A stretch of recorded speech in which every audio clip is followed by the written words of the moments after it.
నమస్కారం. శ్రావణ మాసంలో ఉన్నాం. అమ్మవారి జననం, లక్ష్మీదేవి పుట్టుకను గురించిన కథను చెప్పుకుందాం. లక్ష్మీదేవి భృగు మహర్షి యొక్క కుమార్తె. భృగువు బ్రహ్మమానస పుత్రుడు. ఆయనకి కలిగిన సంతానాల్లో లక్ష్మీదేవి ప్రథమ సంతానం, స్త్రీ సంతానం. అయితే అందుకని మనం అమ్మవారిని భార్గవి అనే నామధేయంతో కొలుస్తాం. అష్టోత్తరం సహస్రనామంలో భార్గవి పేరు కనపడుతుంది. భృగునందన ఆవిడ. ఒక కల్పంలో జరిగిందనమాట ఇది. అంటే మన ప్రతి కల్పంలోనూ కొంచెం కొంచెం తేడాలు జరుగుతుంటే ఓ కల్పంలో ఈవిడ భృగు మహర్షికి కూతురుగా జన్మించింది. అప్పుడు ఆవిడని శ్రీ మహావిష్ణువుకి ఇచ్చి వివాహం చేశారట. తర్వాత కాలంలో, అంటే తర్వాత మన్వంతరంలో లక్ష్మీదేవి విష్ణువుతో ఉండగానే ఆమె సమృద్ధికి సూచన అని, ఆమె వల్లే ధనధాన్యాభివృద్ధి జరుగుతుందని తెలుసుకున్నారు ప్రజలు అప్పటికే. అయితే తర్వాత కాలంలో ఒకనాడు దూర్వాస మహాముని వైకుంఠానికి వచ్చాడు లక్ష్మీనారాయణలను సేవించడానికి. అప్పుడు అక్కడి నుంచి ఆయనకు ఒక పారిజాత పుష్పమాల లభించింది, కల్పవృక్షాల మాల అన్నమాట. స్వామివారిని ఏమనాలి, నిర్మాల్యం అది తీసుకున్నాడు.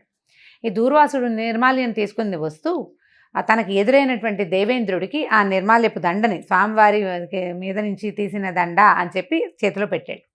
అయితే ఇంద్రుడు ఆ పూట కొద్దిగా సురాపాన మత్తుడుగా ఉన్నాడు. కాస్త అశ్రద్ధగా ఆ దేనిని, దండని ఐరావతానికి అప్పచెప్పాడు. ఐరావతం అంటే ఏనుగు. ఏనుగుకి ఇది ఎట్లా తెలుస్తుంది? ఆ ఏనుగు ఆ దండని విసిరేసేసరికల్లా ఇలాగా నిర్మాల్యానికి జరిగిన అపచారం వల్ల స్వర్గలక్ష్మి ఇంద్రుణ్ణి విడిచి వెళ్ళిపోయిందట. ఇప్పుడు స్వర్గంలో ఉన్న వైభవం అంతా లక్ష్మీ వైభవమే కదా, దాంతో స్వర్గలక్ష్మి విడిపోయింది. ఆ తర్వాత కాలంలో ఏం జరిగిందంటే, దానవులు స్వర్గం మీదకి దండెత్తి వచ్చాక చాలా మహాసంగ్రామం జరిగింది. ఆల్రెడీ ఇంద్రుడు చేస్తున్నటువంటి ఈ రకమైన దైవాపరాధం వల్ల అతను ఓడిపోయాడు. దానవులు గెలిచారు. ఆ తర్వాత ఇంద్రాది దేవతలంతా కలిసి విష్ణుమూర్తిని శరణు వేడారు. ముందు బ్రహ్మదేవుడి దగ్గరికి వెళ్ళారు. నుంచి విష్ణుమూర్తి దగ్గరికి వెళ్తే విష్ణువు ఏం చెప్పాడంటే, నువ్వు దైవాపరాధం చేయటం వల్ల లక్ష్మి కోపించింది, ఆమె నిన్ను వదిలి వెళ్ళిపోయింది. నిన్నే కాదు, వైకుంఠ లక్ష్మి కూడా వెళ్ళిపోయింది, ఆమె ఇక్కడ కూడా లేదు. నీ వల్ల మనం అందరము నష్టపోయాము. కాబట్టి లక్ష్మిని సాధించేందుకు ఒక మార్గం చూసుకోండి, ఒక మార్గం చూడాలని చెప్పాడు.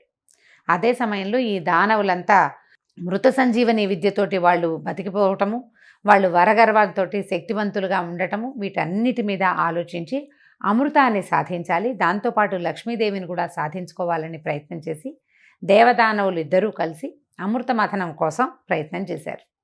బ్రహ్మదేవుడి వీళ్ళకి లక్ష్మీదేవి కూడా అవసరమైనప్పటికీ అమృతం కోసం మీరు కూడా సాయపడండి అని దానవుల్ని కూడా వీళ్ళతోటి కలిపారు. దేవతలు దానవులు కలిసి క్షీరసాగర మథనం చేశారు. ఈ పాల కడలిని చిలకటము. ఇప్పుడు ఇది నిజంగా జరిగిందా ఇలాంటివి అని ప్రశ్నిస్తే లాభం లేదండి. ఏదో ఒకటి జరిగింది. ఆ జరగటం వల్ల వచ్చినటువంటి ఉపయోగాలు ఏమిటో మనం తెలుసుకోవాలంతే.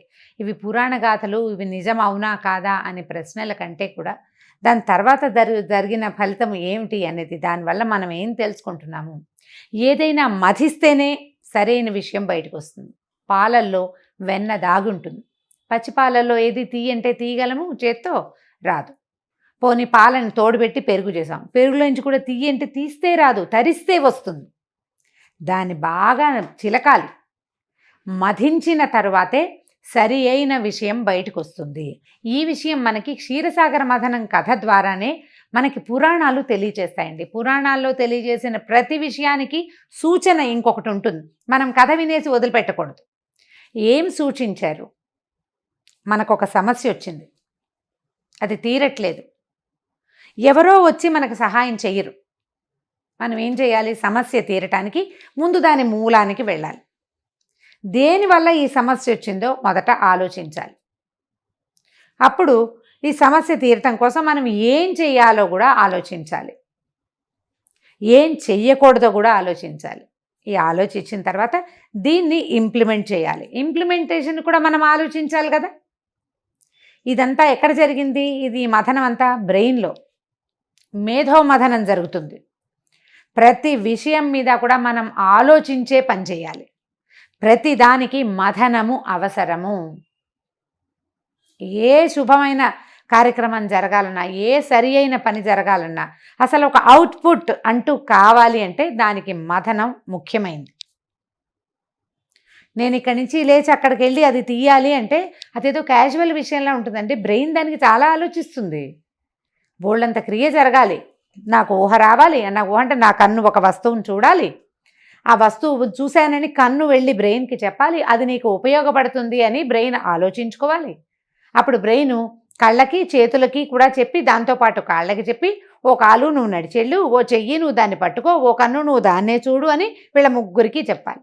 ఎంత కార్యక్రమం, చాలా పెద్దది. కానీ మనకు తెలియదు, అది చాలా క్యాజువల్గా అనుకుంటాం. చాలా అసలు ఏది సహజంగా అంటే అసంకల్పిత ప్రతీకార చర్యలాగా జరిగిపోయిందని భావిస్తాం మనం, కానీ జరగదు. చాలా కాదు. ఈ 4గిట్లో ఏది బ్రెయిను, కన్ను, చెయ్యి, కాలులో దేనికి ఏ 4గిట్లలో ఏదైనా ఒక సింక్రనైజేషన్ తప్పింది అనుకోండి, పని అవదే. ఇక్కడి నుంచి వెళ్ళి పక్కనున్న మంచినీళ్ళ బాటిల్ కూడా తీసుకోలేం మనం. ఈ 4 ఒకే లైన్లో పనిచేయాలి. ఈ ముందున్న బయటున్న బాహ్యేంద్రియాల కన్ను చెయ్యి కాలుని పనిచేయించాలంటే బ్రెయిన్లో ఒక మథనం జరగాలి. ఒక చిన్నది కవ్వం పెట్టి చిలకాలి, అది ఆ చిలుకుడు వల్లే పనులు అవుతాయి. అన్నం వండాలి, ఎంత ఉంది, బృహత్తర కార్యక్రమం కాదు అది, చాలా సింపుల్గా చేస్తాం మనం. ఆ బృహత్తర కార్యక్రమానికి మనం లోపల మేధోమథనం జరుగుతుంది. మథనం జరగటం వల్లే మంచి విషయాలు బయటకు వస్తాయి. కొన్ని ఏదైనా ఒక విషయం మంచిగా చెడు కూడా వస్తుంది దాంతోపాటు. బాగా ఆలోచించి ప్లాన్ చేసి పక్కవాడిని మోసం చేస్తారు.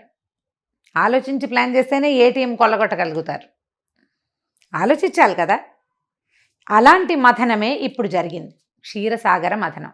ఈ క్షీరసాగరం ఏమిటి, తెల్లగా పాల నురుగ్గా ఉంటుంది. అసలు అలాంటిది ఎక్కడ ఉంటుందో, పాల సముద్రం అండి, విచిత్రంగా. మనం చూస్తామా, మనం చూడని ఒక ఇది మన బ్రెయినే, అది మన బ్రెయిన్ అంతే. అయితే ఈ క్షీరసాగరాన్ని మథనం చేయటానికి అది చాలా పెద్దది కాబట్టి మందర పర్వతాన్ని తెచ్చారు. ఈ మందర పర్వతం చాలా చుట్టుకొలత పెద్దది కాబట్టి మందర పర్వతం చుట్టూతా 3 చుట్లైనా తిరగడానికి వీలుగా ఉన్నటువంటి వాసుకి అనే ఒక మహాసర్పాన్ని తమ చేతిలోకి తీసుకున్నారు. ఈ సర్పాన్ని ఇద్దరు ఒకళ్లే పట్టుకుని చిలకలేరు కాబట్టి ఓవైపు దేవతలు, ఓవైపు దానవులు పట్టుకుని సముద్ర మథనం చేశారు. ఎన్ని రకాలో వస్తువులు వచ్చినాయి. దాంతో మహాభయంకరమైన హాలాహలం వచ్చింది. మనం ఆలోచించి చెడుని చేస్తూ ఉంటాము అప్పుడప్పుడు. ఆ చెడుని గనక తొలగదీస్తే, దాన్ని మింగేస్తే తర్వాత మంచి వస్తుంది. ఇది చేయకూడనిది అనే జ్ఞానం కలిగి ఉంటేనే తర్వాత జరుగుతుంది మంచి. మనకు పరమేశ్వరుడు వచ్చి ఆ హాలాహలాన్ని అమ్మవారి అనుమతి తీసుకుని, నేను హాలాహలం మింగుతాను అని ఆమెకు చెప్పి ఆ హాలాహలాన్ని తీసుకున్నాడు లోపలికి. తీసుకొని మింగకుండా కంఠంలో ఆపు పెట్టుకున్నాడు. ఎలాంటి చెడు ఆలోచన అయినా దాన్ని దిగనివ్వకూడదు, కంఠంలోనే ఉంచుకోవాలని ఇలాంటి కథలు చెప్తాయి మనకి. ఆలోచన వచ్చింది బ్రెయిన్లో, అది కిందకి వెళ్ళనివ్వకూడదు, ఇంప్లిమెంటేషన్లోకి వెళ్ళనివ్వకూడదు, ఎక్కడో చోట దాన్ని ఆపి పెట్టుకోవాలి. ఈ హాలాహలాన్ని ఆపిన తర్వాత అమ్మవారు వెలికొచ్చింది.